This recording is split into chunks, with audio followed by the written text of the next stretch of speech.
Dieu a placé chacun des membres dans le corps comme il l'a voulu. Si tous étaient un seul membre, où serait le corps? Maintenant donc il y a plusieurs membres et un seul corps. L'œil ne peut pas dire à la main « Je n'ai pas besoin de toi », ni la tête dire aux pieds « Je n'ai pas besoin de vous ». 1 Corinthiens 12, 18, 21. Peu importe notre ignorance naturelle, notre état inculte ou notre stupidité, devant lui, à ses yeux, nous sommes tous précieux, nécessaires et importants. Quel mystère! Même le Seigneur Jésus-Christ, qui est la tête, ne peut pas dire « Je n'ai pas besoin de cette personne-là ». Comme dans le corps humain, tous les membres sont nécessaires et indispensables, d'importance et de valeur égale. De même, tous les croyants de tout pays, de tout âge et de tout horizon sont d'égale valeur aux yeux du Seigneur. Qu'ils soient civilisés, cultivés ou incultes, qu'ils soient lettrés ou illettrés, intelligents ou ignorants, vieux ou jeunes, blancs ou noirs, grands ou petits, tous sont d'égale nécessité et de même importance à ses yeux, car le Seigneur Jésus-Christ a payé le même prix pour racheter chacun d'eux. C'est dans cette signification que nous prenons part et que nous rendons grâce, afin que nous soyons prêts pour sa seconde venue, et que nous ne soyons pas couverts de honte. Pour vous, l'onction que vous avez reçue de lui demeure en vous, et vous n'avez pas besoin qu'on vous enseigne. Mais comme son onction vous enseigne toute chose, et qu'elle est véritable, et qu'elle n'est point un mensonge, demeurez en lui selon les enseignements qu'elle vous a donnés. Et maintenant, petit enfant, demeurez en lui, afin que lorsqu'il paraîtra, nous ayons de l'assurance, et qu'à son avènement, nous ne soyons pas confus et éloignés de lui. 1 Jean 2, 27-28.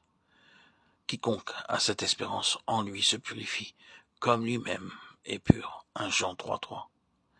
C'est dans ces intentions que nous prenons part à la table du Seigneur. Ensemble, nous rendons témoignage qu'en lui nous sommes pleinement satisfaits. Il est notre satisfaction céleste. Jésus leur dit, je suis le pain de vie. Celui qui vient à moi n'aura jamais faim, et celui qui croit en moi n'aura jamais soif. Jean 6, 35. Par ce témoignage, nous affirmons que nous n'avons plus faim ni soif pour les rudiments du monde, pour la musique du monde, pour la lecture du monde, pour les amitiés du monde et pour les positions dans le monde. Malheureusement, nous pouvons constater de nos jours qu'il y a dans les familles chrétiennes des pères, des mères, des enfants qui rampent, pour ainsi dire, devant ces mauvais et abominables programmes de télévision parce que pour leur satisfaction, ils ont besoin de ces programmes souillés. De telles personnes ne peuvent évidemment pas participer à la table du Seigneur. Si elles participent néanmoins, leur témoignage sera faux.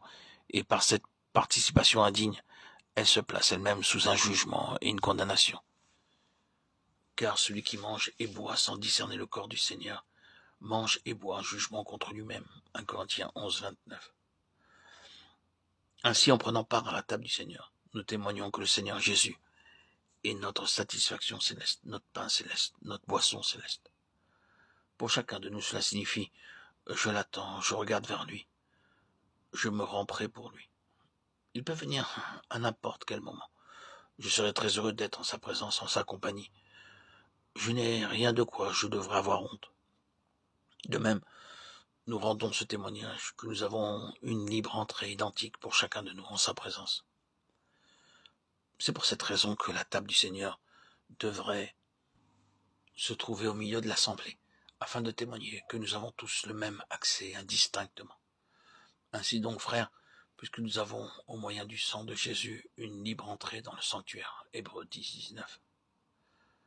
Chaque croyant a donc le même libre accès, le même privilège dans le lieu très saint à cause de la valeur du sang précieux du Seigneur Jésus.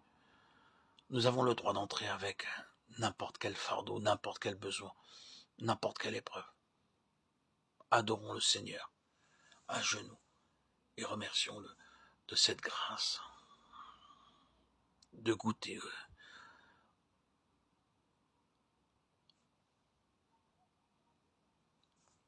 à la plénitude de Dieu en participant au repas de la scène, de pouvoir ainsi goûter à son amour, à son infinie miséricorde, à sa bonté sans fin.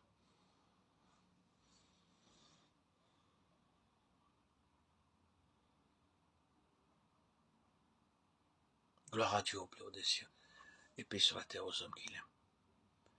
À toi, Seigneur, tout honneur et toute gloire pour les siècles des siècles.